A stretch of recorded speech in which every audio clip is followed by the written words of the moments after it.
Baby, I'm hot just like an oven. I need some loving. And baby, I can't hold it much longer. It's getting stronger and stronger. And when I get that feeling, I got sexual healing. Sexual healing. Ooh. Perfect. Thank you, Samantha. Thank you so much for opening up the show. Actually, fitting song for what we're going to chat about today. So it's all going to be good. I like it. It's a classic. Yeah, Can't go wrong it's with a that track. classic. Yeah. So Yeah. welcome to the show. Welcome to the Construction Life, and thank you so much for agreeing to come on the show. And I first reached out to you because unfortunately, I've had a lot of tradespeople reach out to me to tell me that their relationships and their marriages and their businesses, everything's fallen apart, and we can kind of blame it for the last 2 years of pandemic-y land or whatever, but there's other factors involved, but I mean, that's why we're here and we're going to talk a lot of that stuff. So I just want to share all the deets right now. So Samantha Manovski is here. She's an intimacy and relationship coach. The company is Wandering Love, and you can find it at www.wanderinglove.com.au, and her email is samantha@wanderinglove.com.au, and on Instagram it's Samantha_wanderingLove. And then do we want to share the Facebook group, Intimacy Unleashed? With two Yeah, D's. yep. Okay, so yeah, so Yep. you find her on Facebook under Intimacy Unleashed with two D's at the very end. Let me do a quick shout out to a couple of things here, Samantha. Joe, thank you so much. I'm wearing your tee. Tip Top Exteriors, thank you so much for the tee. So to give him a shout out, he does a lot of great siding and exterior cladding work out in the Niagara area. And then I also want to do a shout out to Ben Coburn out of Vancouver there, BC, Chase Contracting. Thanks, Ben, for doing such amazing work and supporting the show as you do, and the crew listening to us all the time out west, which is great. You can find Ben on IG at Chase Contracting Ltd. Book your next project with him and his crew.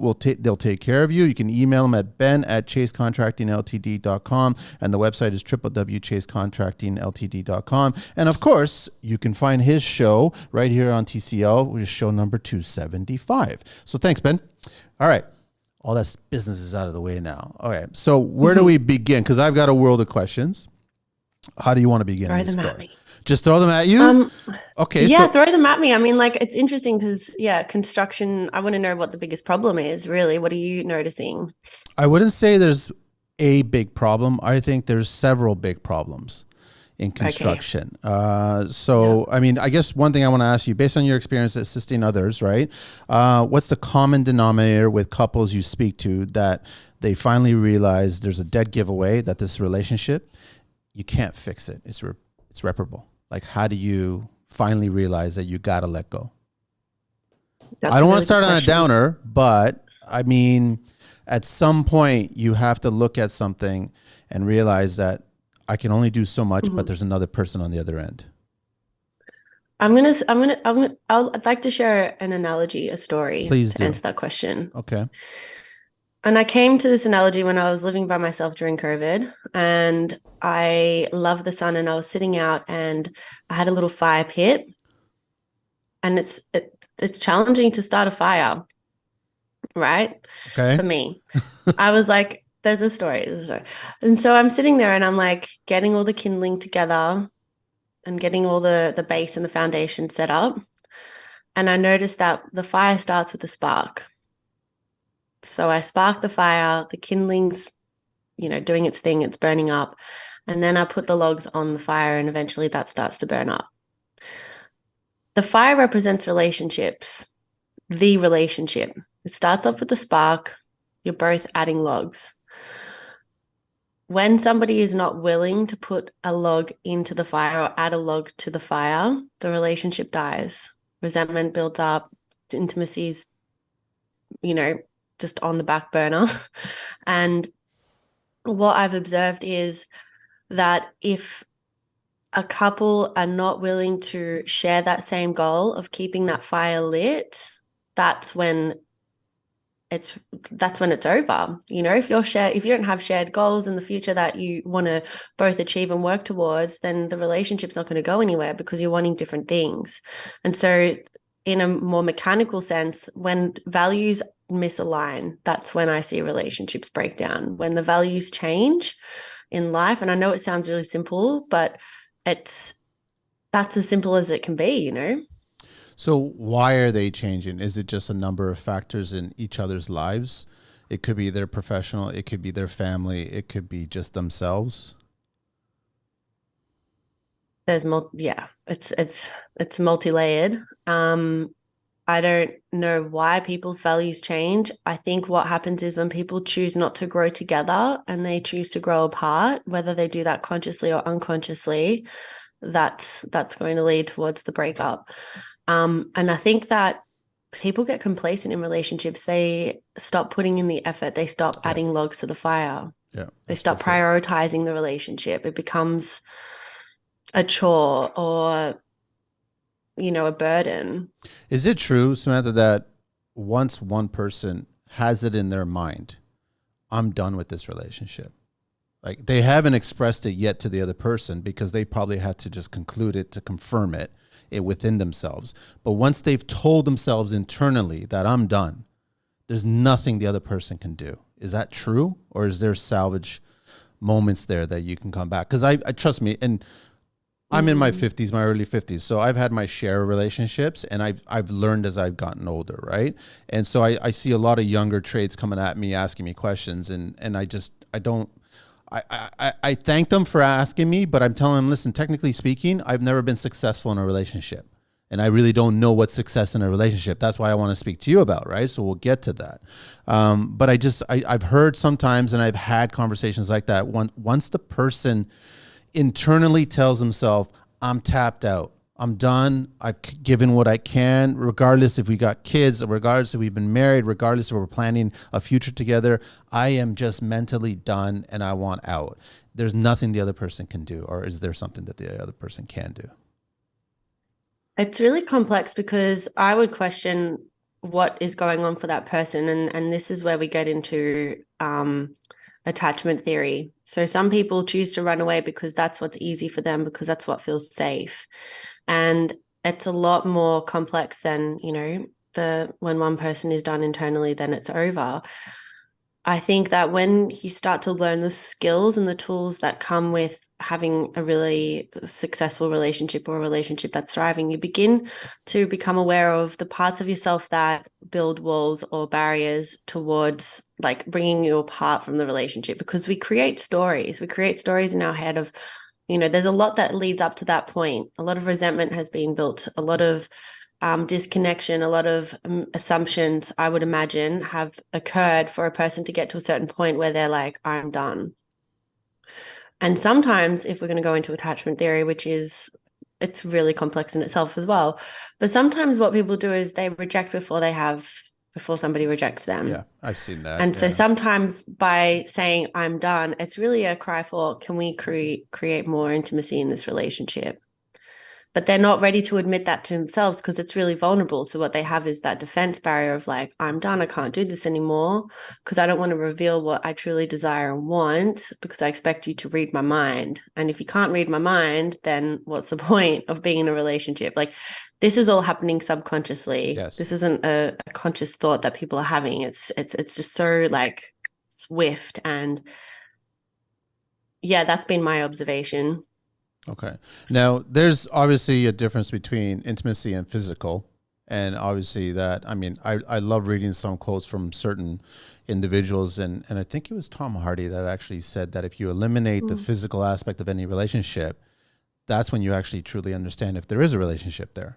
It's easy to be Mm. physical with each other and it's new. Oh, But love that. if you eliminate that component, then you really question the relationship. Because Mm. these days, in my eyes, it just seems like everybody's just willing to be physical right away and kind of hope connection falls somewhere, but it doesn't always Yeah. fall, right? How do you look at that?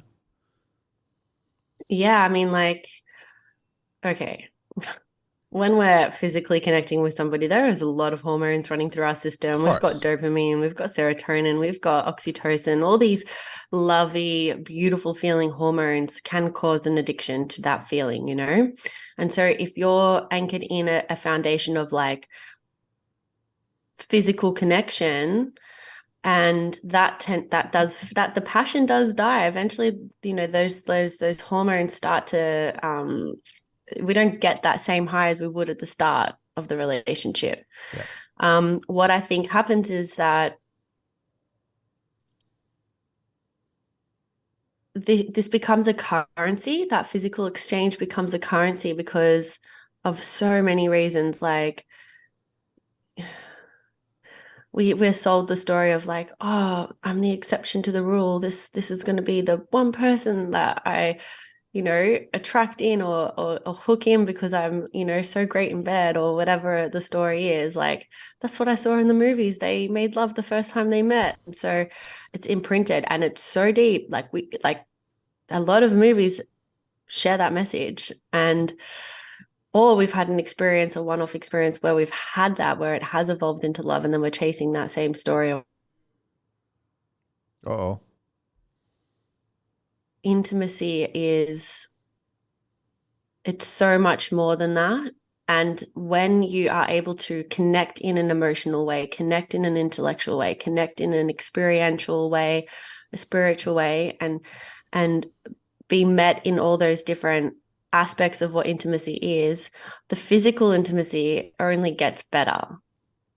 So, I mean, actually, I like saying these kinds of things anyway. So people in construction, I'm just going to speak for the men. We are for the most part, Neanderthals, right?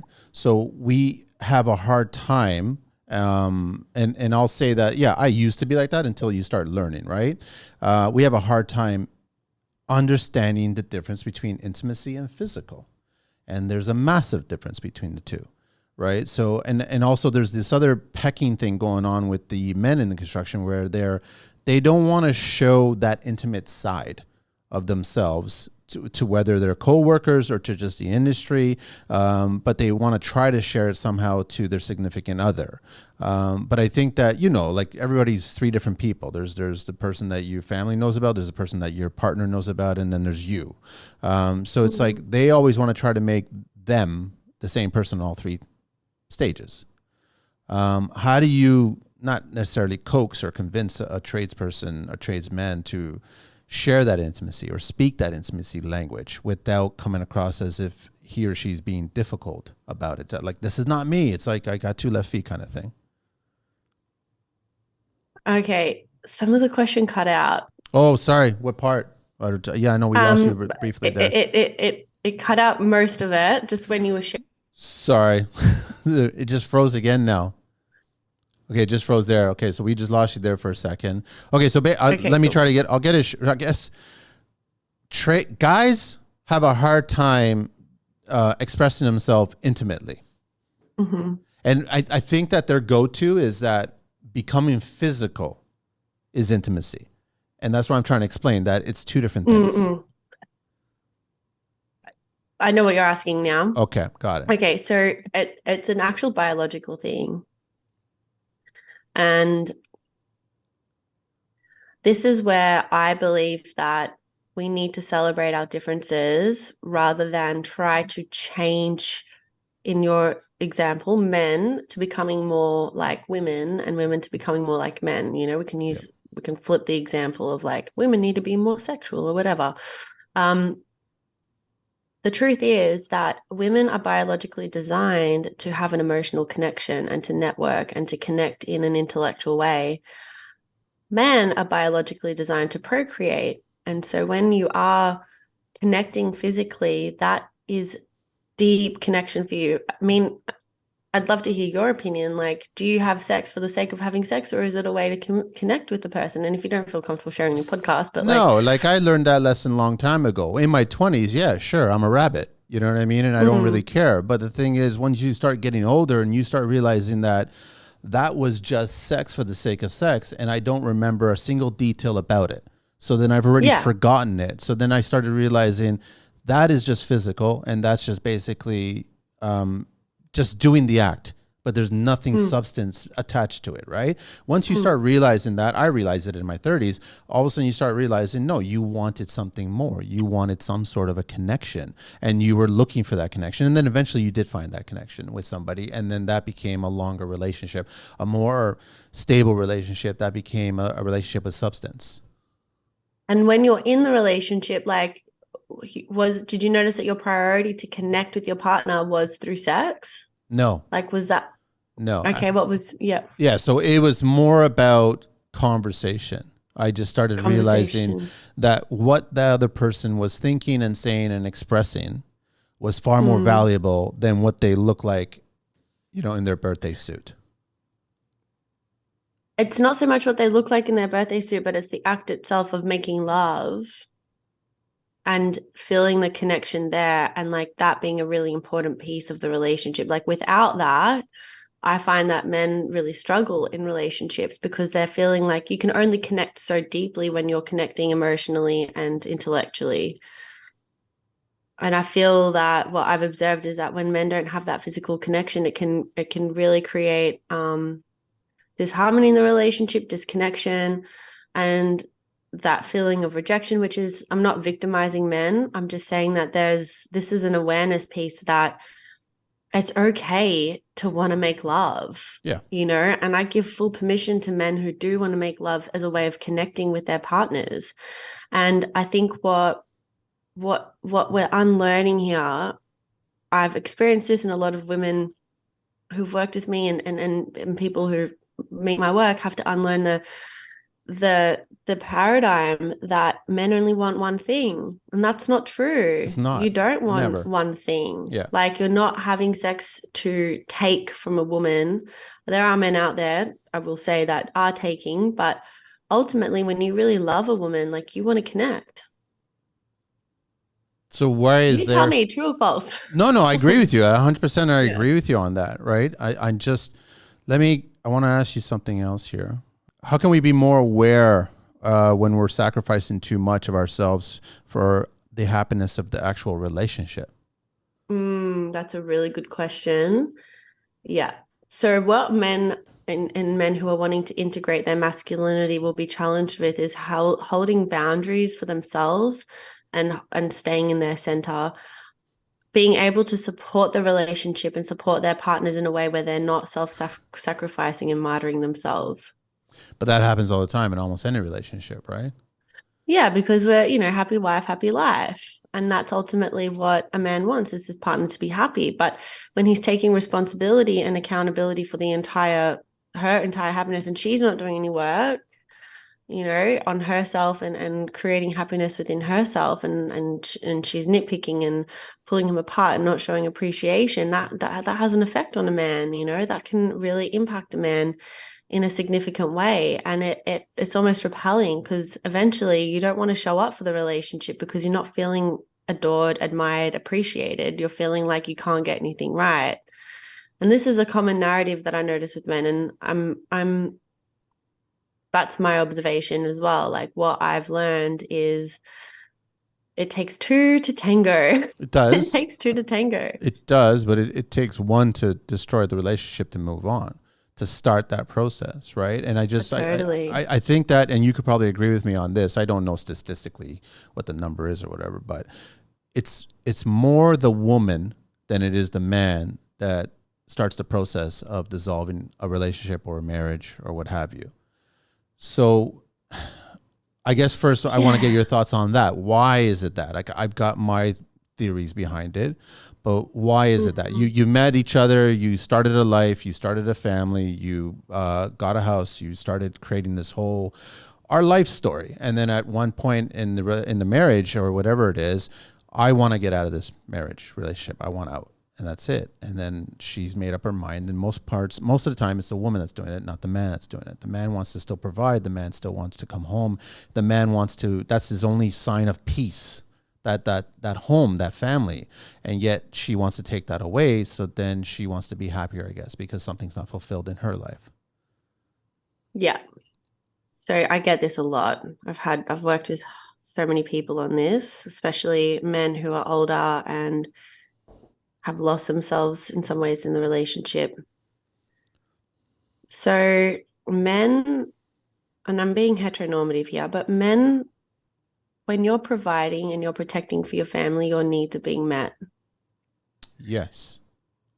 Like, that's your priority. You Yes. want your family to be provided for, and you'll go out and work your 12-hour days. You'll come home exhausted. You won't have a lot of energy for family time, or even when you are, it's not at your most highest potential because you're exhausted. You're working hard to make the money to provide for the family. Yep. Where she's feeling unmet is most often emotionally, because she's potentially at home with the kids, or she's also working and then being mum and then feeling, because her hormones are out of balance. And the 9 to 5 structure of work isn't designed to support a female body. Like, that's what causes a woman's hormones to go out of balance. So her testosterone is higher and her estrogen is lower and her cortisol is higher. And so she's like feeling overwhelmed, overworked, and exhausted. And there's some tools that, very simple tools that men can use to support a woman emotionally that will help her estrogen rebalance and to reduce her cortisol. And I'm happy to share them with you if you want to know. Yeah, no, totally. Yeah. So essentially, like, when a woman is overworked and stressed, like, she's going to do and say things that she doesn't necessarily mean. And that's when she'll loop because she's dysregulated. Her nervous system is like, in fight or flight. And listening to her vent without problem solving and just allowing her to speak and validating her in that, and there's ways to do that, will help. It's just that talking, and it's not your responsibility as a man. In fact, I always encourage women to go to talk therapy and hire somebody to support them in venting, essentially. But there's, you're in a relationship, so you can't always have that available. But that's something that I really encourage men to do. And another really great tool is to hug for longer than 20 seconds, because physical contact and physical touch increases oxytocin, which helps reduce cortisol, which then restores the balance of estrogen. And unfortunately, like, there's been a lot that has shifted culturally, especially with feminism, where like there's been women rising up and wanting to be met and matched with men, and there's this whole thing around equality, but we're not designed to be men. Like, our bodies are not designed to be men, and men are not designed to be women. So that's what I feel like happens and causes relationships to break down, because women have this expectation to be emotionally met and men have this expectation to be appreciated for what they're providing. And there's this like unspoken space in the relationship because there's no awareness of this, right? We're not educated on these things. We're kind of like left to our own devices, and we're like kind of thrown in the deep end, and we just mimic what our parents did. And, we all know what that relationship's like. I'm not aware of many people who have observed a healthy relationship with their parents. So they stuck it out. I'm a bit different generation that they just stuck that out. But then we're talking about, were they happy? There was moments of happiness, and that's how you just look at it. But I guess at some point in your life, this is the person I'm going to spend the rest of my days with, because I'm past the point of no return. That doesn't exist today, right? Today it's like, well, you're talking about, okay, my generation immigrated to Canada in the late 70s. So they would have probably met one person from one village. That's who your mate was for life, and that's who it is. I could walk outside and meet somebody new tomorrow if I wanted to. That's just like how it is today. So it's different. So we have a lot of options, which brings up that other. And I completely agree with all the stuff that you were talking about regarding the two man and a woman in a relationship and what they're expecting and what's happening. I agree with all of that. That's exactly what's going on. I think a lot of men in the industry have a hard time understanding that in general. They just don't, maybe they don't see it when they come home. But the thing is, maybe they're not supposed to be looking. Maybe they're supposed to be trying to feel it. So ideally, right, for a man to restore balance in his hormones, like when he comes home, being greeted by his partner with like, happiness and joy and like, wow, I'm so happy to see you. I miss you, whatever. That does a lot for a man. Like, that does a lot to come home to a woman who's happy to see you. Like, wow. And then there's this point where, he needs to integrate from coming out of work into home life. And that takes maybe 20 minutes. And that's a really important window of time that a man needs to men need space to replenish testosterone. And that can really trigger a woman. Like, what do you mean you need space? But But if he doesn't do that, then he's not going to be able to show up to his highest potential. But I think the most important thing that a woman really truly needs is, yeah, to be felt and all that sort of stuff's great, but presence. Yes. Presence is like the ultimate, like penetrate her with your presence. Be present with the kids, be present with her when she's speaking, be present with her, be present with the family when you're having dinner. Be present. Like, don't be distracted with TV or your phone or anything like that. If you truly want her to be happy, if you don't give a shit about her happiness, if you don't give a crap about your family, then do all the things that you want to do. That's fine. But if you want to be a man of integrity and show up for your family the way you say you want to by providing and protecting, provide with your presence. I love that. I love that a lot. And just by the way, there's a lot of guys that will actually sit in their trucks or vans before they enter the home just to kind of clear their mind. Good. Right? Because depending on what happened at the job site or what happened during the day or whatever the course is, right? They want that peace of mind before they enter, right? Yeah, because men don't want to bring their problems home. No. You don't want to do that. You don't want to put that on your family, and you won't. And then it just becomes worse. And then you don't want to start the next day bringing it to the job site and then starting all over again. Now you got compounding going on during the course of the week. This is why men's work is really important. So you have a safe space when you're around other men and able to express and share these things. What are some morals and values that you were raised with from your parents' generation that you believe should be withheld in today's dating world? Morals and yeah. So we talked briefly about our parents' generation and how it was slightly different, probably more different from mine than yours. But I guess what was the morals and values of theirs versus what's going on today? Because I think that there aren't any that much morals and values today, based on certain dating apps, right? Yeah. No, this is a good question. There's no courting. There's no. Yeah. I go back to conversations. I don't know why. The older I got, the more interested I was in I was more fascinated with what she had to express. Right? I wanted to know what was inside in her head thinking, okay, so what is her opinion about this? What is her opinion about that? What does she think about that? What does she like, dislike, whatever? I wanted the communication, the conversation far more than jumping into the sack. But that's the older generation, right? I hear that. Yeah, I definitely feel like I read this book when I was 18. I've been on this trip for a long time. But I read my first dating book when I was 18, and it was called Act Like a Lady, Think Like a Man by Steve Harvey. Yeah. Amazing book. Yeah. And he talks about the 3-month rule. And I practiced it in my early 20s, but then I had my slut era.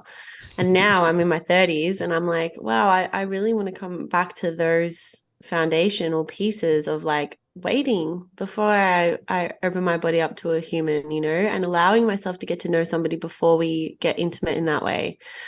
And I guess the morals and values they've always been there, but they have been lost through shows like Sex and the City, where like we're seeing a woman who's like Samantha Jones, that character, and she's like, I'm sexually liberated and I'll have sex with as many men as I like. And the whole show is based on women's sexual liberation. And, we live in a world where the sex industry is like a multi-billion-dollar industry. Pornography, OnlyFans, all these different avenues are reflecting like really certain standard of relating. I want to bring back the chivalry. I love when a man takes me out and is able to pay for me, not because I can't do that myself, but because of what it represents, that he wants to provide an evening of like an experience for me. And I really struggle to meet men that are willing to do that. A lot of men just want to go Dutch. Really? Some men do, yeah. I don't even care about the situation, but I mean, I hate modern day cars. And for one reason I hate modern day cars is because they all come with automatic locks. You know where I'm going with this? You're probably too young to know what I'm going with this. So I'm always been a gentleman where I'll always open up the passenger side door to let her in. and close the door. And then I cautiously look to see if she unlocks the driver's door. Mm. So it's a little Yeah. thing. It's a simple thing, but it goes back to chivalry, right? Yeah. And so you can't do that in modern day cars. That's the problem about it, right? But I mean, a lot of guys that are in the industry and they do have older classic cars or whatever, they have that opportunity to experience that. But most of them are married and have kids, and they're beyond that. They're dealing with the intimacy and physical side of things, right? Mm-mm. So I like what you're saying about how you would want all that stuff to return, like gentlemen be gentlemen, ladies be ladies, and it's just get to know each other that way before you start getting physical. But in today, you're fighting today's digital app age and sexual apps and dating apps and all kinds of crap, right? You're fighting all that stuff. So how do we navigate ourselves through there? Whether you're in a relationship or not, like you still have guys that are turning to that because I guess there's something empty in their relationship. So they turn to that. Mm. Yeah, I think that like being distracted with the dopamine hit that we get from these apps is a lot easier than sitting with our shit. Can I say that? Oh, totally. Yeah. This show, we can say whatever we want in different languages too. We enjoy it. Great. But it goes back to the beginning where you were talking about how it was easier to just walk away from it. Right. So Yeah. guys I will was just talking to walk away about confronting it. Sorry, I interrupt you.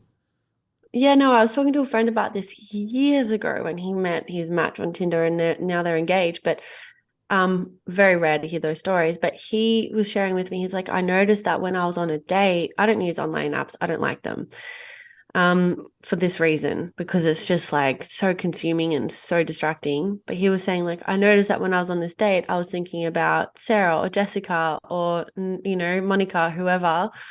And, it's just this swipe, swipe, swipe. It's like fast fashion, fast food, fast dating. If I'm not interested in somebody because something really annoys me, then I can go to the next one. And I don't like it.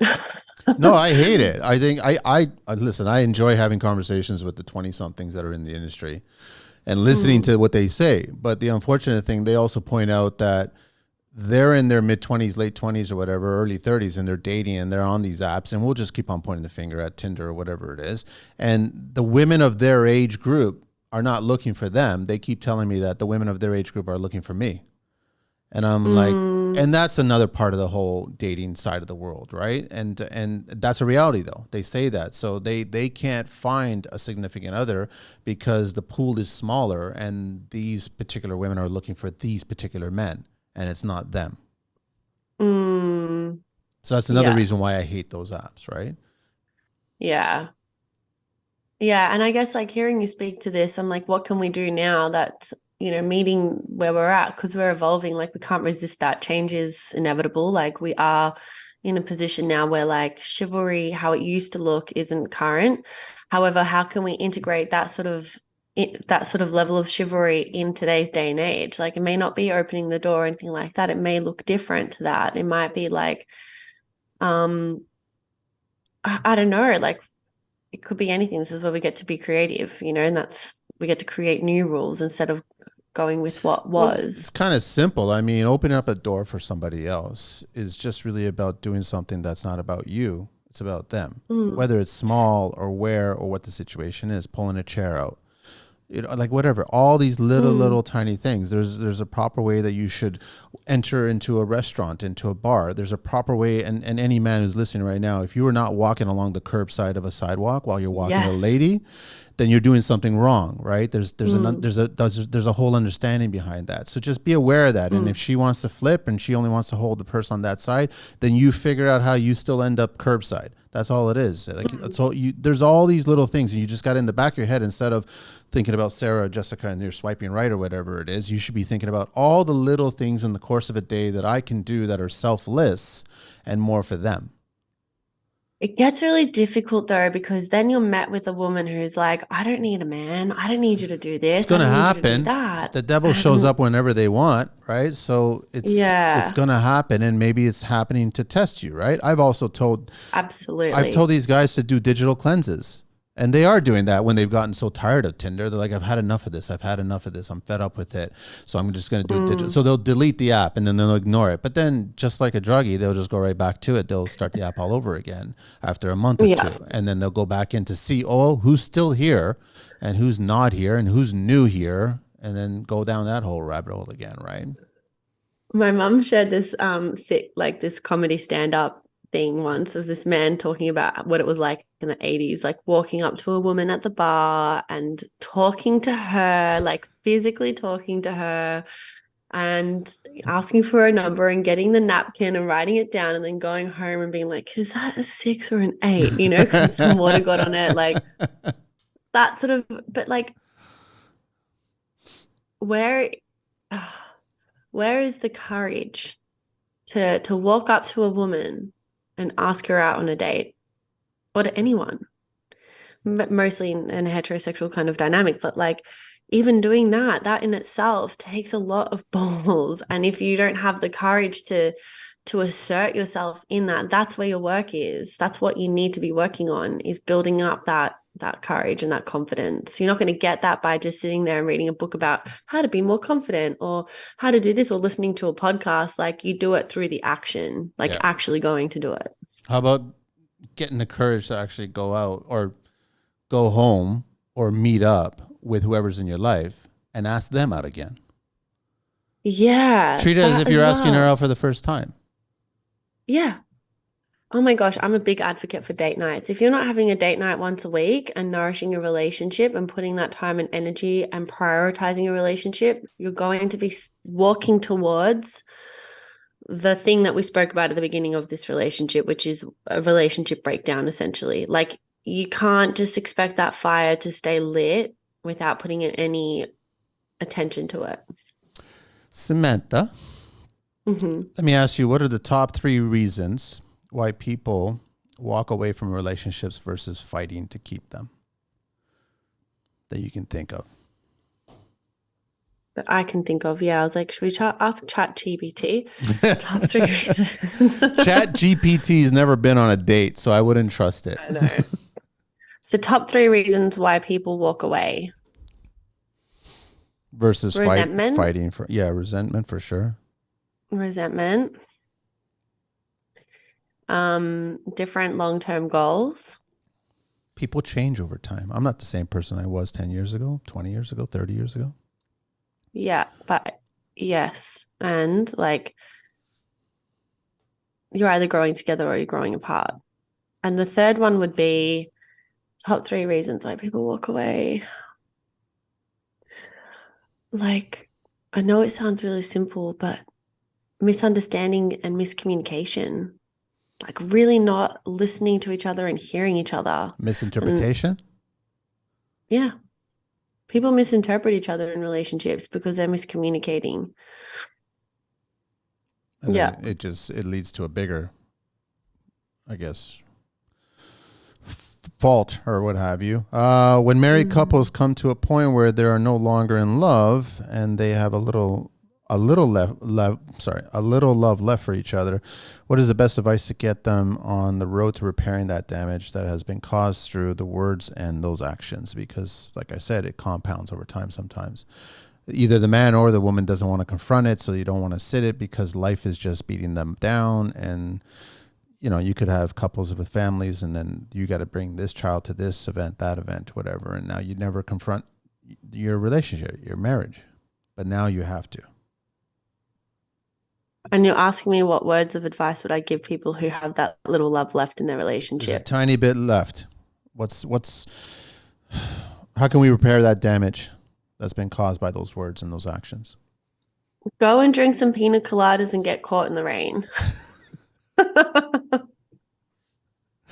That'll work, right? What I would suggest is having a look at what you guys, what is that little love left? What is that like flame that is holding a relationship together? And really work towards forgiving each other, letting go of your resentment, and coming back to love. Like, coming back to love. Like, what does love feel like for you? Remembering what it was like in the relationship, remembering what it was like when you first started out. Samantha, do you believe in the three loves in anyone's life? Yeah, I do in some ways, but I don't like being dogmatic about these things because I think relationships are so unique, you know. Some Yes. people don't have three, some people don't even have one great love in their life. Yes. Yeah. Yeah. I feel the same way. I just feel like I think there's more than three, but it depends on what you do. As long as you're not hurting somebody else, but if it just works out that way, there could be a fourth, there could be a fifth, or whatever. And you can have multiple loves at the one time, you know, like our capacity to love is everyone's unique and individual. There are no rules to relationships. There's skills, there's tools, absolutely. But any combination of people will have their own set of agreements, their own set of understandings and commitments. And I think that when we start comparing ourselves to other people's relationships, what we see on movies, what we hear in a book, what we read in a book, what we hear from our friends about, like, oh, he shouldn't be doing this or she shouldn't be doing that, that's when we lose like that's when we open and leak our container, and the container being the relationship. Like, it's what you two share. That's the foundation. That's where it begins. You two, and that's where it ends.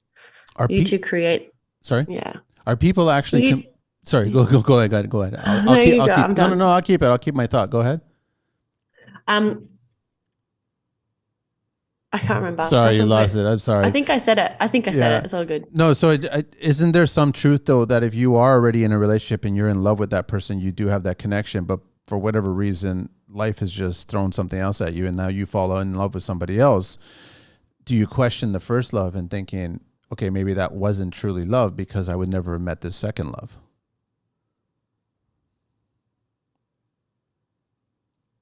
I mean, it's a very broad question, right? Like, it's so unique to each person's experience. I will say one thing. I'm an advocate for working it out and working at the relationship before walking away, because it's easy to walk away. It's so easy to walk away. It's hard to face it's hard to face our stuff and to let go of our walls. Um, what I see as a really healthy relationship is like when you're in partnership with somebody, when you're in life partnership with somebody, that person becomes your best friend. So to say you and I, for the lack of a better example, to say you and I were in a partnership together, Yeah. and then I met a man and I was like, wow, he's just, you know, taken my breath away, or I'm feeling met in this way. I want to be in a relationship where you and I have the trust that if I share my truth with you, you can handle it. And if you share your truth with me, I can handle it without taking it personally. Because your experience in life is so unique and so valid to you. And my experience in life is also valid for me. And I'm allowed to have these feelings and these emotions, and you're allowed to have your own as well, your own desires and all those things. When you have a really solid foundation of relationship, and you can come to your partner and express, hey, I've I've met this person, these feelings are coming up for me. How would you feel about me connecting with them over coffee? I just like, there's this curiosity. I'm loyal to you.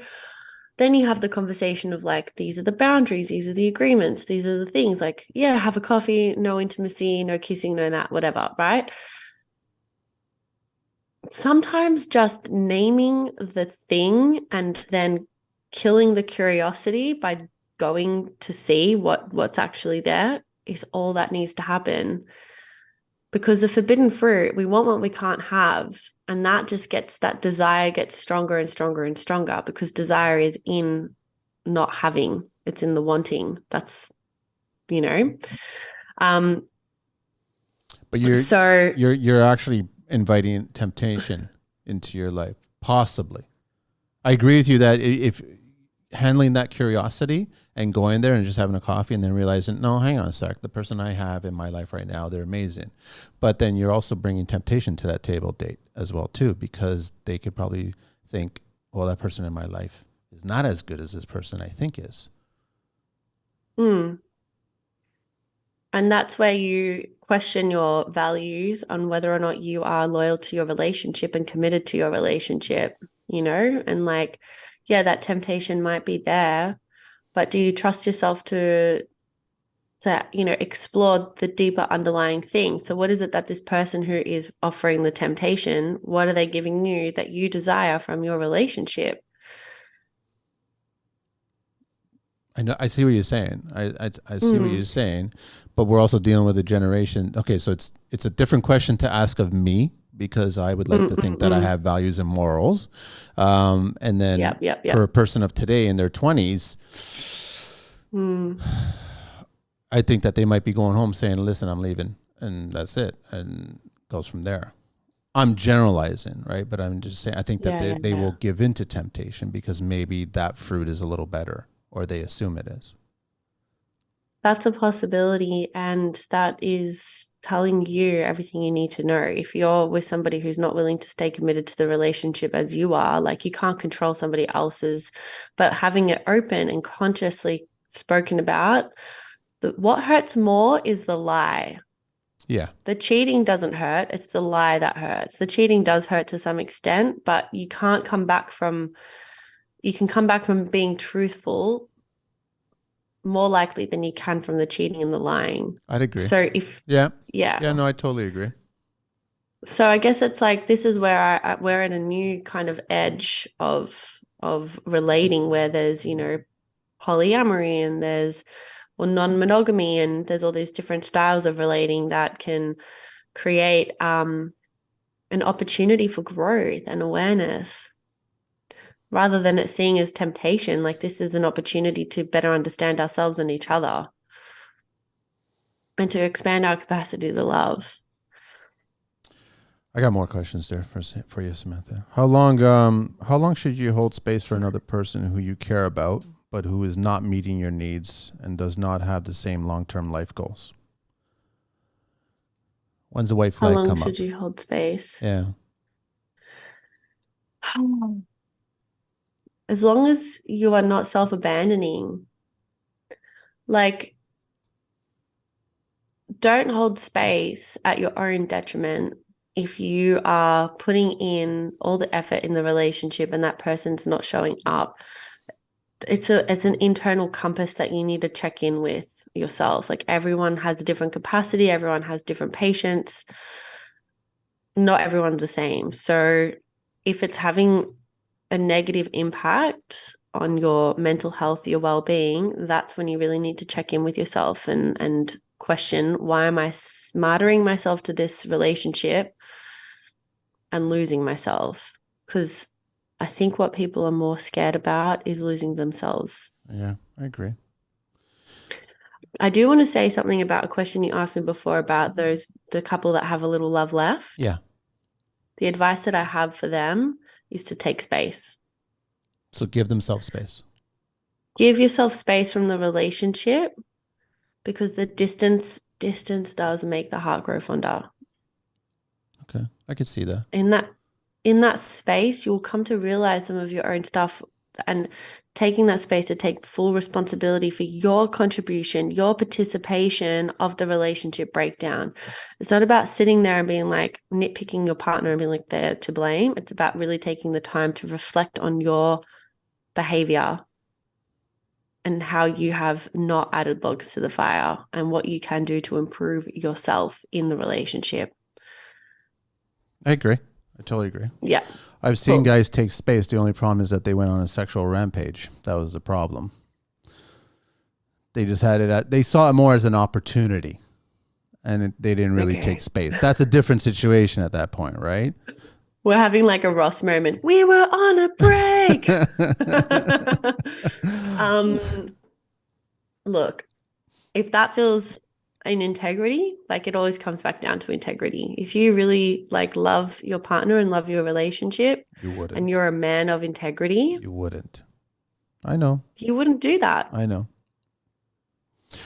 So I actually want to bring back because it's great that you brought up books and movies and all these love stories, and they're always starting off with conflict. And sometimes it starts off with the other woman or whatever. I become the other woman. I am the other woman or whatever. So I want to ask you, how many relationships on average that begin with an affair actually last? Do they not Oof. fizzle away because of that excitement is no longer there? I love this question. I don't know the statistics, but I do notice that people who start off, this is something I grew up with actually, that my mum would say to me growing up. It was what starts in an affair ends in an affair. It And does.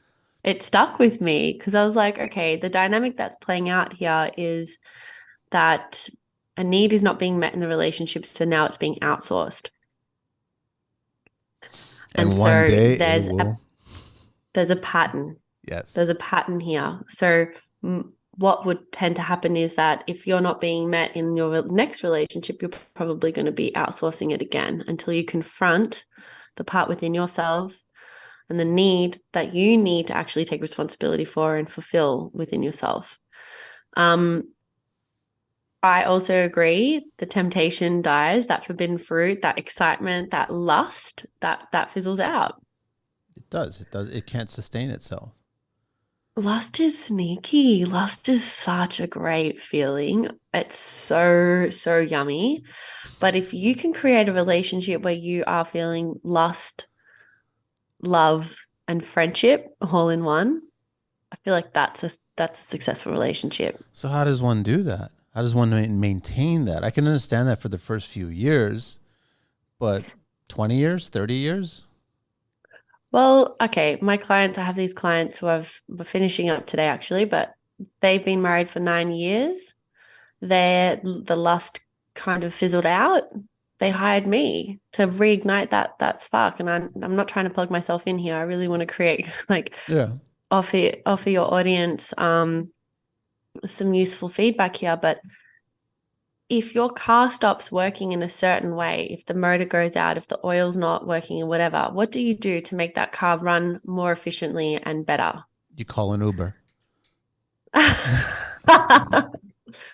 You call a mechanic in No, to you come don't and call fix an your Uber. car, Yes, right? yeah, you fix the car. That's what you do. Yes. Yeah, so you need to learn the skills. Like if you don't learn the skills on how to create that excitement again, and like I've been giving them homework each week on like, all right, now we're going to enter some kinky spaces of you becoming more dominant and she becoming more submissive, and now they have a sex love cave that they've created where they just make love, and it's these sorts of things that you need to expand on because that's what I mean when it comes to making a relationship a priority. It's like prioritizing learning the skills and the tools to enhance the intimacy and maintain it. The lust is able, I've seen it. I've seen that it's possible. We need to stop thinking that like the passion dies. The passion doesn't die. We stop putting effort in the relationship. That's what happens. You're not present, like you said earlier. Yeah. You're not present. You're not, Presence. Oh my God. If you can be present with her in the bedroom, holy crap. Like then you would never get to that. this point. You would never get to this point where, and you're constantly, Yeah. yeah. Like if you were to give a woman an hour-long massage, sensual slow massage, by tracing every single inch of her body and not touching her genital area, you want to get her in a state where she's begging for it. And that's also going to create relaxation in her body. It's going to be really hard for a lot of women who are more in their masculine because they're probably feeling like it's hard for them to like let go and just drop into their feminine and to kind of relax because they're feeling so uptight and intense because of all their hormonal shifts. But if you can even give a 30-minute massage and create ritual around your intimacy and start to bring in toys or start to bring in different energetic practices like becoming more dominant or what creating polarity in the bedroom, these are some ways that you can really enhance the pleasure that you experience and create that lustful feeling.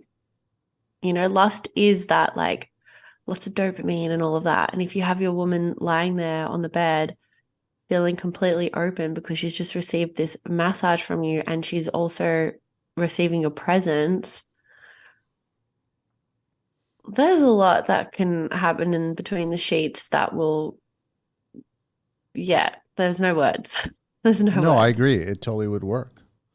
Mm. The massage also works on the men too. Absolutely. I think and it's goes both ways. And I think that like when a woman can really worship a man's body and worship his cock, if I can say that. You can say any Like, word on this show. great. When a woman can really worship a man's cock and like give it the love and attention and tease him and tantalize him and like really work at building up the energy within him as well. Like it goes both ways. This is why creating ritual, setting aside a couple of hours of being with each other's bodies, learning how to amplify the pleasure, learning how to dance with each other and building up the pleasure. It's not about reaching a goal of climax and, having an orgasm. That's amazing and that can happen. But when you're riding the edge and that wave and you're co-creating this space of making love, it becomes euphoric and it becomes cosmic, if even. Like I've had orgasms and that sort of by creating that, cultivating that energy where I've just like left my body. I've transcended, like I've just, been fucked into oblivion, basically. And that's what you want to do. You want to fuck her into oblivion and exchange that.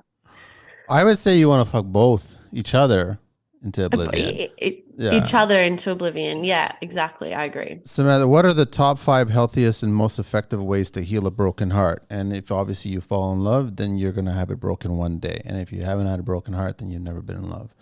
But everybody feels that pain one day. And sometimes they feel it more than once. How to heal a broken heart. I don't think time does that. No, I agree. I think it's really important to feel. You have to feel to heal. There are people who fuck their pain away. Yep. There are people who drink their pain away. There's multiple ways that we can, cope with the pain. But the ultimate way to heal a broken heart is to feel the depths of the pain. Allow yourself to grieve. Allow yourself to, pardon? Take the pain. Take the pain. Just take it. Don't try to. Just take it. Like we've talked about this quite a bit on the show, how people want to avoid. It's easier to walk away, avoid the pain. No, when it comes to broken things, take the pain. Take the pain. And honestly, it's not as bad as you think it is. The mind is designed to keep us, safe and protected, whatever.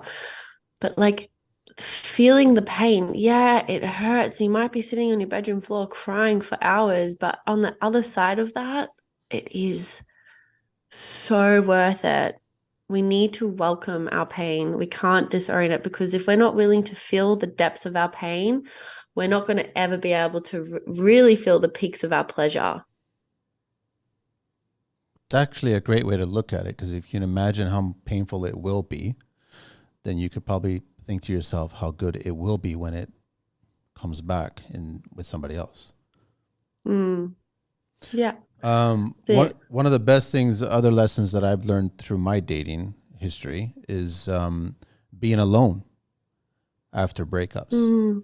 Whether they left or I left or whatever, that alone time is very valuable. And I wanted to ask you, how much time, like what is a healthy amount of time to spend alone? I noticed that, first of all, I would say that men spend alone a lot more than women spend alone.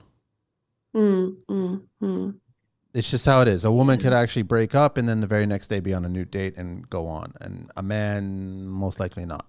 He may go out there and just look for physical, and that's it, and just get that out of the way, his system, but there's no connection there. He's just doing it for the purpose of just doing it.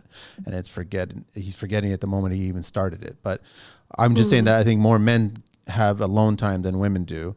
But how much time is a good amount of time to just be alone after? Being alone enough but be alone, but don't be alone to the point where you become cynical. Yeah, you don't want to change. So for me, when I've had my great love, when we went through an uncoupling process and it was beautiful. I spent, and we broke up on New Year's of 2019 to 2020. I spent 2020 being celibate. I spent it alone. And it was the most healing experience of my life. And I still grieve that relationship 3 years later. I grieve what we created and what we shared. And I think that's really, and I still grieve other relationships before him. And I think that's important to acknowledge that, like, you're never going to be feeling whole again and like feeling great, and it's never going to have an impact on you. But you'll know when you're truly ready to open up your heart. And you can't put a time on that. It's so individual and unique. Yeah, it depends on it depends on what kind of person you are, what your life is, what you're going through in life, professionally, personally, or what have you. There's a bunch of factors that are going to factor that in. But I think some alone time, you have to decide on what that amount is. Yeah. Definitely do Yeah. not go and just rebound or start dating, like just to fill that void. That's just emptiness it's not going to do anything for you. Yeah, I agree. I had a friend go through this with a partner. He emotionally cheated on her, and then as soon as they broke up, he got married basically 3 months later. Wow. And I'm who I am, so I'm looking at this and I'm like, yep, that's a really big commitment to a rebound. They still And married? it may work out. It may Really? work out. I I don't. don't see it working out, but that's my opinion. I was just gonna say I don't think it's gonna work out. My money's on saying that it's not gonna work out. No, he's really young and I see his youth and I see, the lessons he's learning and the mistakes he's making. He's in his 20s and that's okay. Like he's allowed to make those mistakes. He's allowed to rebound. He's allowed to do those things, and sometimes we need to learn the hard way, and that's his case. And sometimes we can learn from not doing that. We can learn from choosing ourselves. What advice would you give to people who are at a crossroad in their relationship and are only staying together because they are afraid they won't find somebody more suitable for them? Plenty of relationships out there that are actually described exactly like that.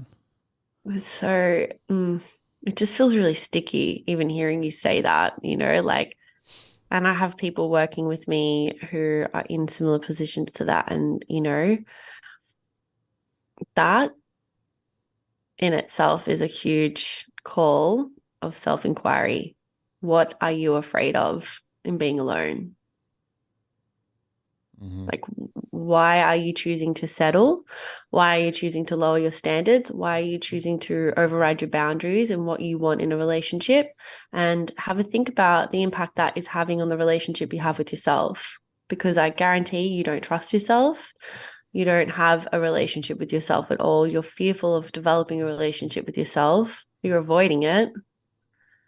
You're wanting to avoid something. And that's something to really question and look at.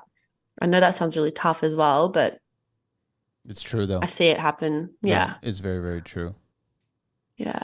I'm just curious what if you have so many differences? Like what if you just have difference in religious beliefs and just political opinions but there's still a connection. You guys communicate really well and you have a connection, but you have these differences in other situations, other dynamics of life. Is that just a recipe for disaster and eventually, or are those things workable? Okay. So this is a really good question. Are having these differences leading to resentment, and are you attached to making your partner think and believe and feel the same way you do? Or are you happy to accept them as they are?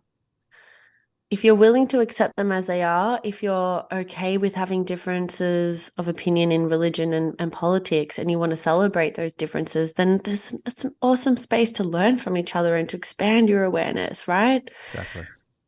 And if you can't do that because it is creating resentment, then just be friends. That's my suggestion. No, Just become friends. it's a great suggestion. Um, what are the most common complaints that a woman makes about what turns her off about the man that she once found attractive? Turn off complaints. At some point, she found them attractive. Yeah. Okay, so And that happens to both sides too. at some point she found attractive. Do you have an example of a thing like that she might have found attractive and now complains I don't about know. it. He comes home and he just throws all of his clothing and she picks it up and it smells like him or something like that. That's kind of cute and adorable in the beginning. Once you start living together and everything's all good, it's like, it's annoying that you keep on leaving the laundry on the floor, right? Yeah. Okay. I don't know. That's the first one that can come to my mind. It's a great example. It's a great example. I So guess this is women tend to people please, right? yes. We tend to nurture and we tend to abandon ourselves and martyr ourselves because we're like, oh, I want to be really relaxed and chill. And like, I'm not a high maintenance kind of woman. And that's all right. That's really cute. I love picking up your laundry. And, 2, 3 years later, now I feel like your mother. And I have so much resentment towards you because what I make that mean is that you don't care about me. You put your laundry on the floor. I've asked you to pick it up and you don't care about me. Do you want to know why Why? this happens? It's kind of going off. I'm not answering a question directly, but what in this scenario, what happens is that for a man, you're looking at the dirty laundry on the floor and you're like, this isn't really a big priority for me. Like laundry, couldn't give a shit about it. It's not even a thing, like whatever. Like it's not a big deal until it's linked to her happiness. When she's like, okay, when you don't pick up the laundry from the floor, it makes me feel this way. When you do it, I feel ecstatic. I love it. It makes me feel more relaxed. When you can connect that task with her well-being, you're going to have a lot more motivation to bump that up to your priority list, right? Because men are single focus. You like having a list of priorities. Now, coming back to your question, what happens is resentment.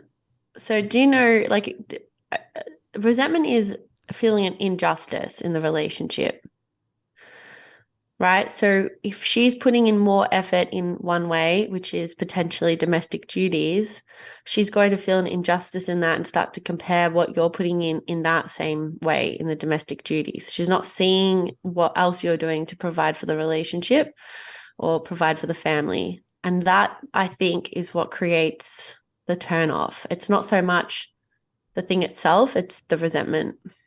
I agree. It's actually a really good answer. Thanks. We've been talking a lot about women, well, not a lot, but women leaving the relationship or women not feeling in the relationship. But what are the most common reasons for a man to fall out of love with a woman? Oh, yeah. The most common reason for a man to fall out of love with a woman is where he doesn't feel appreciated and admired or acknowledged. And this will often happen when, if we're looking at, I know you've got construction. So if there's another woman in the construction site who is giving a man that kind of attention where her eyes are lit up and she's like really appreciative of all the work he's doing around the construction yard and he's offering support in this way and he's getting that recognition and acknowledgement, that is going to create, you've got this like light system, this green light system. Men have this thing where like that really helps you feel good about yourself. It gives you the warm and fuzzy feeling, right? When you're not getting that at home, you start to feel like reject. And I'm generalizing here with a lot of the things I've been speaking about is very general. Yeah. So it may not resonate, but that's when you start to feel like, well, what's the point of being in this relationship where I don't actually feel admired? I'm being emasculated every day. I'm choosing to be because I'm agreeing to this, but that's what I think pushes a man away. I like that. It makes sense. Yeah. What is the best way couples can navigate through unexpected changes, like when one experiences grief from loss of a loved one, for example, therefore causing them to change drastically as a person for a short period of time or potentially long term? So life happens, and then all of a sudden, as we get older, we lose loved ones, and it could change people. And I guess if you don't see the support from your partner, that could change the dynamic of the relationship as a result. Then the person changes. So there's a lot of a lot of things happening there. So your question is what advice I have for people who are experiencing that? They're experiencing grief and loss of a loved one. And then, it could be a short period of time. It could be a long period of time, but it is going to take some effect on the relationship. So Mm. how does your partner, how should your partner be that support for that person during those times? It's funny. It's actually, this is being brought up because I've got a good friend who's actually just, he started the divorce proceedings right now because he lost his dad, and all of a sudden his wife wasn't as supportive he thought she was going to be, and it affected their Mm. marriage. And now it's gotten to the point where they did therapy, they've gone through that, and it's eventually, no, I'm done, we're tapped out, and they both agreed now we're going to get a divorce, right? So they've been married 25 plus Mm. years. But I think that the death of his father was kind of the tipping point. He finally Mm. realized that she's not really the woman that's supposed to be in my life because the way she was reacting to his death, or lack of support, I suppose. Mm. It's such a intricate like life. You have to remember that, like, if you're losing a loved one, that grief isn't just impacting you, it's impacting the person you're relating with. It might trigger them. They may have lost someone in the past, and so therefore they've got their own stuff. And some people don't know how to show up for us. So sometimes it's really important to express our needs and to ask somebody, our partners, like, can you meet me in this? Or can you help me? Can you support me in this way? I need this from you. And if they're not able to, it's really hard to not take that personally because it is your partner. So I think it's a cause and reason for divorce or separation? Absolutely not. Like, we have to remember that we're humans, we're human beings. We all have different intricate triggers, and having like the patience with yourself to grieve as well as the patience with others. People don't know how to handle death. It's such an avoided topic. People really don't know how to handle death. We don't know how to handle death when we're experiencing that loss. So we're trying to hold ourselves, and we need to be held, but we don't know how we need to be held most of the time. So I'm very curious with your friend, like, where did he feel unmet with his partner? How did she not meet him? She just wasn't there at all. When he asked for help or support, she just threw herself back into her work or just placed herself in different situations. So she wasn't there. But all she really had to do is just be there. Like, just be there, not necessarily voice or express or anything like that, but just be there. So then he knew that that support was still in his life, and he probably just turned around and realized, there's nobody now. I don't have anybody now. So then he just thought, Yeah. well, here, that was the starting process of the therapy, and then the therapy just eventually led to divorce. Not like always. Therapy sometimes does Mm. go the other way around. I can vouch for that. I had clients who were on the brink of divorce and now they're having an incredible relationship. Okay, with this situation, like, she's gone to work, she's thrown herself in all these things to avoid and distract, right? Yeah. It'd be really hard to ask the question when you're in it, but it is as simple as asking why. Why are you? Why you're And like she that? may not even know. She may be just avoiding it altogether. I don't know. I just need to work. I need to do this. I need to provide. I need to whatever. It's mm, communicating what's going on for yourself and for your partner is important in those situations. Based on your experience with clients, what is the most common deal breaker and in committed relationships? Deal breaker in committed relationships.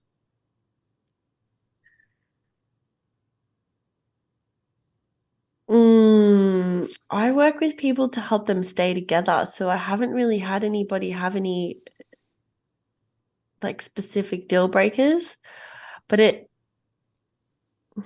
me just have a think about some people I've worked with, because there is one at the moment where I'm like,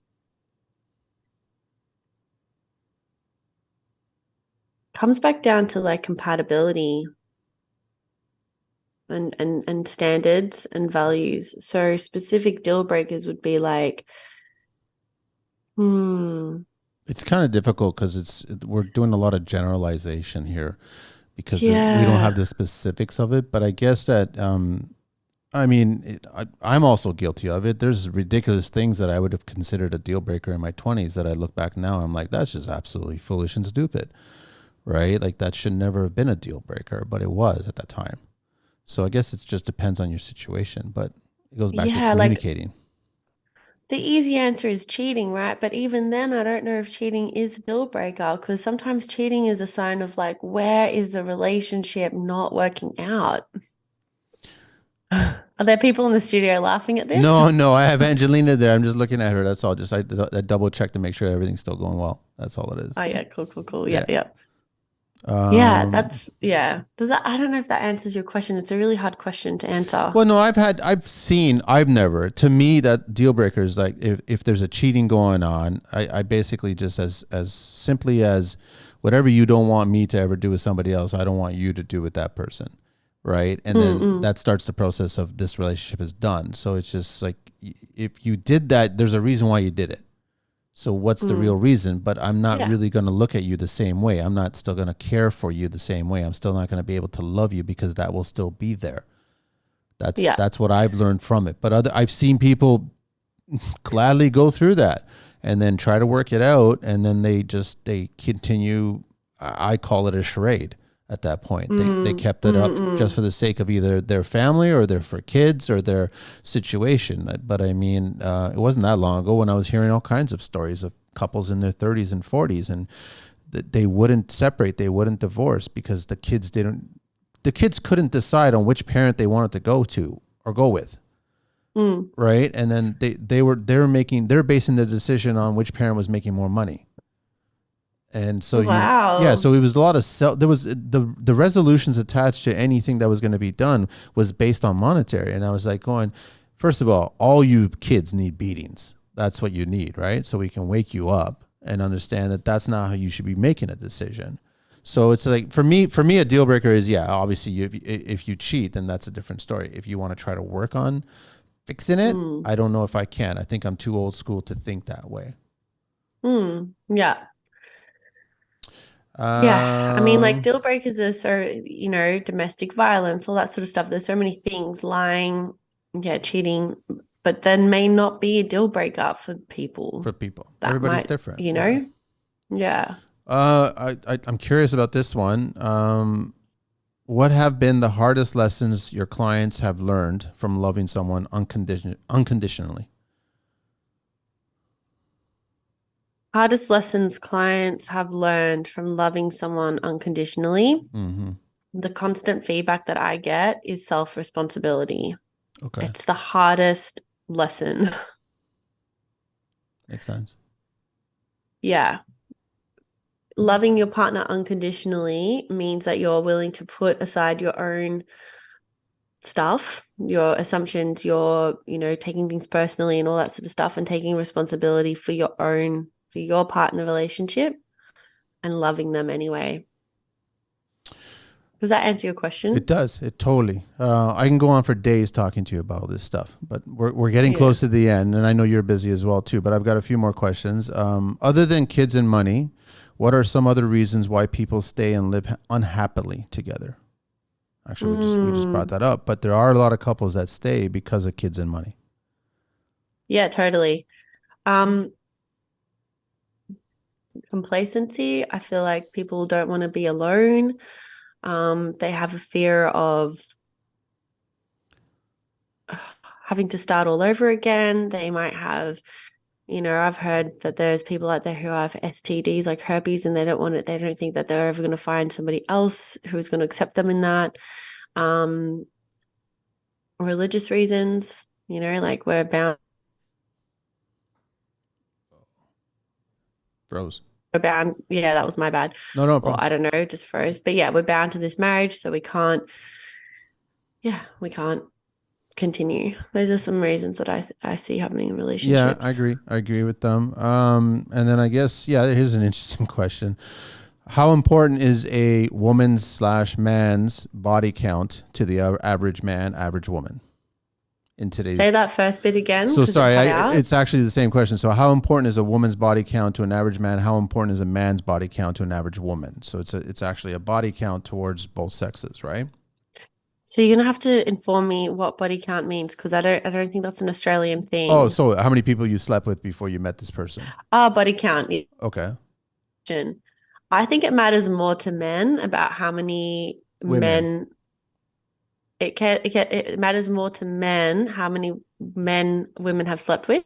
Yes. Sorry, you're freezing up again. Oh, Okay, that's there you go. okay. Yeah, no. So, Um, yeah, I agree with you. I think it matters more to the man than it does to the woman. yeah, yeah, it matters more to the men than it does to the woman for sure. So, speaking to your clients, how important is that topic in a relationship? Not really that important. That's not a really huge topic of conversation with my clients.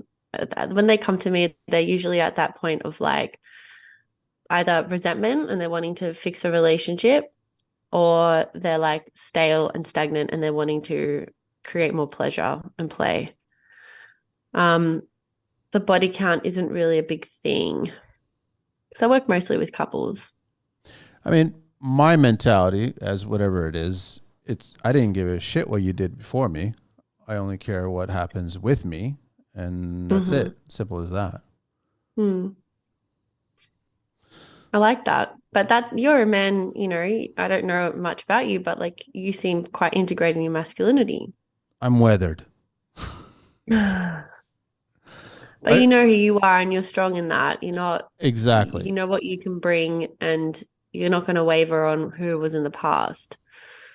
That's why I find it a little bit entertaining when I get the younger men reaching out to me asking me what to do, and I'll just tell them what I did wrong or right, Hmm. and they have a glazed look over their head. But I just said, just try it, see if it kind of works, right? If it works, then great, then you Yeah. can give me some feedback. But what advice Hmm. would you give to a woman who is dating a man who struggles with impotency?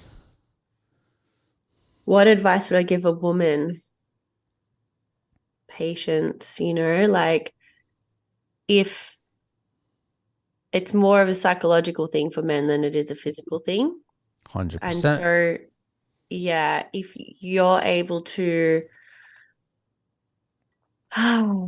meet him psychologically, and what that means is like pump up his tires, tell him how amazing he is.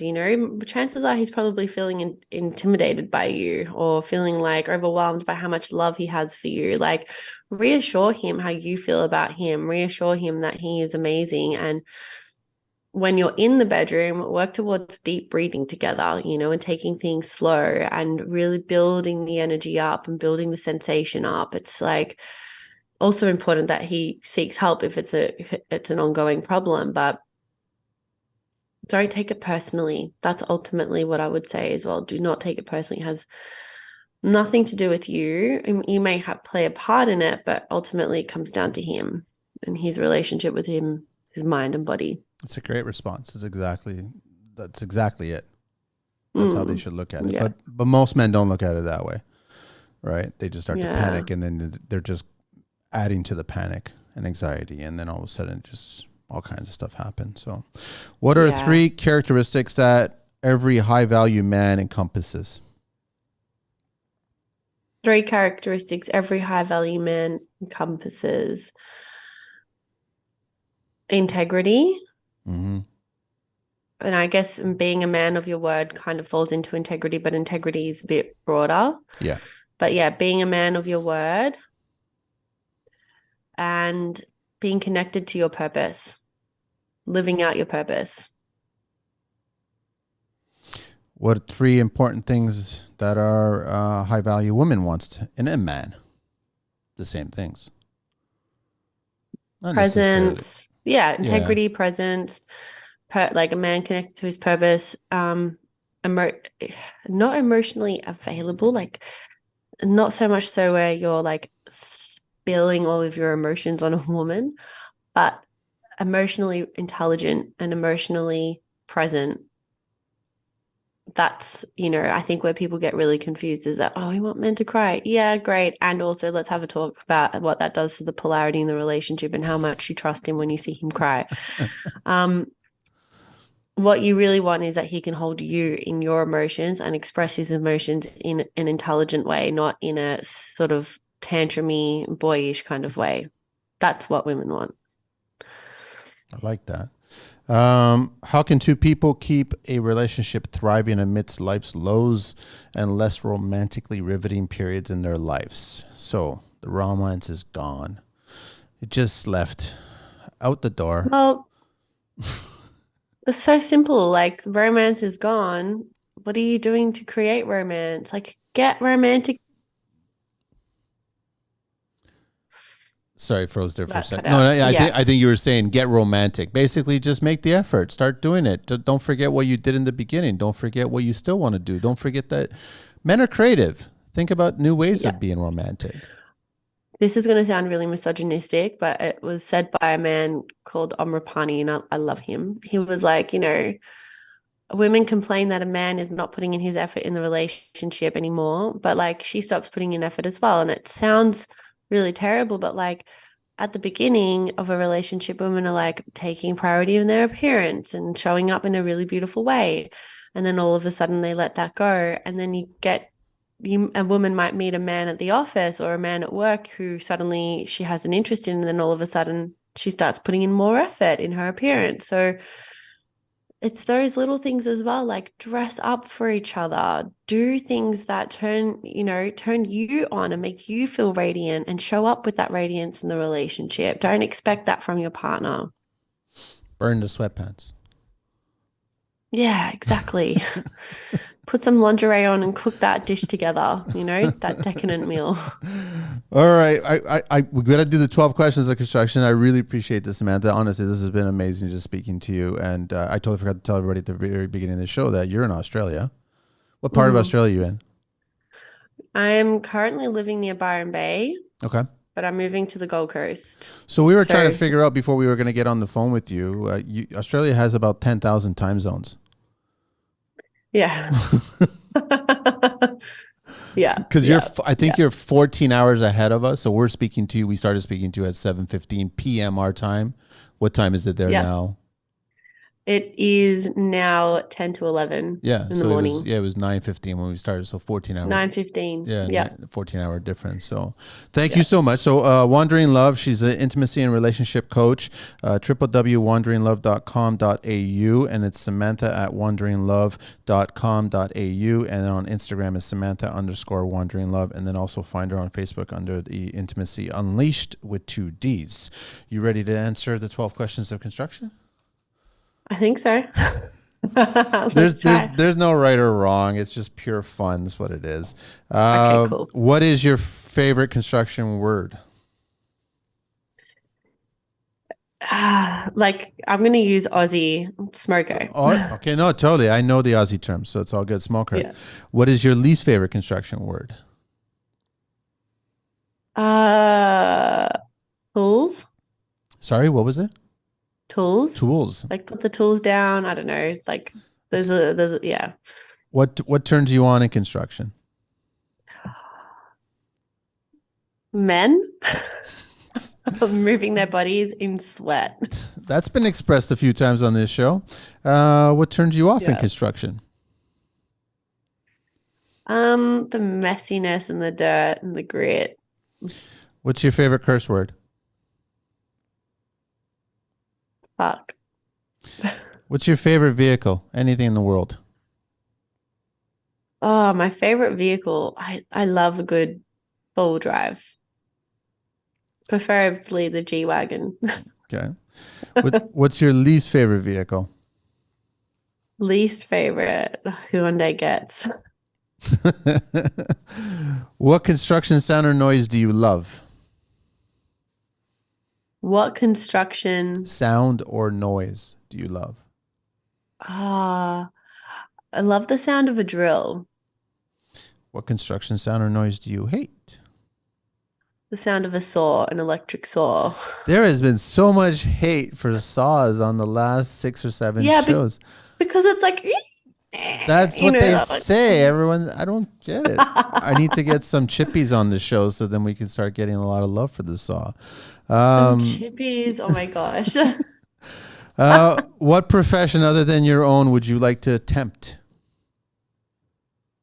Event management. What profession would you not like to do ever? Going back into the office. Yeah, I know. Anything in corporate. The last question. If heaven exists, what would you like to hear God say when you arrive at those pearly gates? Oh, this was such a great question. I wrote it down somewhere. what would I like God to say? Oh, that's what it was. What is Thank you it? for your No, go patience. ahead. I want God to tell me and affirm to me that I left the world better than I found it. Nice. Yeah. That's a good one. Samantha, thank you very much. It's been a Thank you so pleasure. much for your No, patience with that last all one. good. No, totally all good. It was such a great conversation, and I can honestly say this: you've helped some tradespeople here that are listening to this show, because there's a lot of them going through a lot of stuff and they don't know how to handle it. They really do not, and they have a hard time reaching out. And some do reach out, but a lot of them are having a hard time. And Mm. so thank you. I really appreciate that you shared so much for, and I'm positive that you have connected some thoughts to these individuals, and hopefully it helps them, and hopefully they get back to the relationships and make them better. Yeah, thank you so much for having me. It's been so amazing to share all this wisdom and knowledge. And yeah, I'm an advocate for relationships working out. So I hope that this has helped them in some way, Totally. for Thank you. sure. Everybody, if you got any questions, they can always just reach out to you as well, too, right? So they can get them at www.wonderinglove.com.au and Samantha at wonderinglove.com.au, and on Instagram, Samantha_wonderinglove. And don't forget the Facebook group, Intimacy Unleashed with double D. Thank you. Thank you so much. Appreciate We're it. out of here, Angelina. Thank you so much.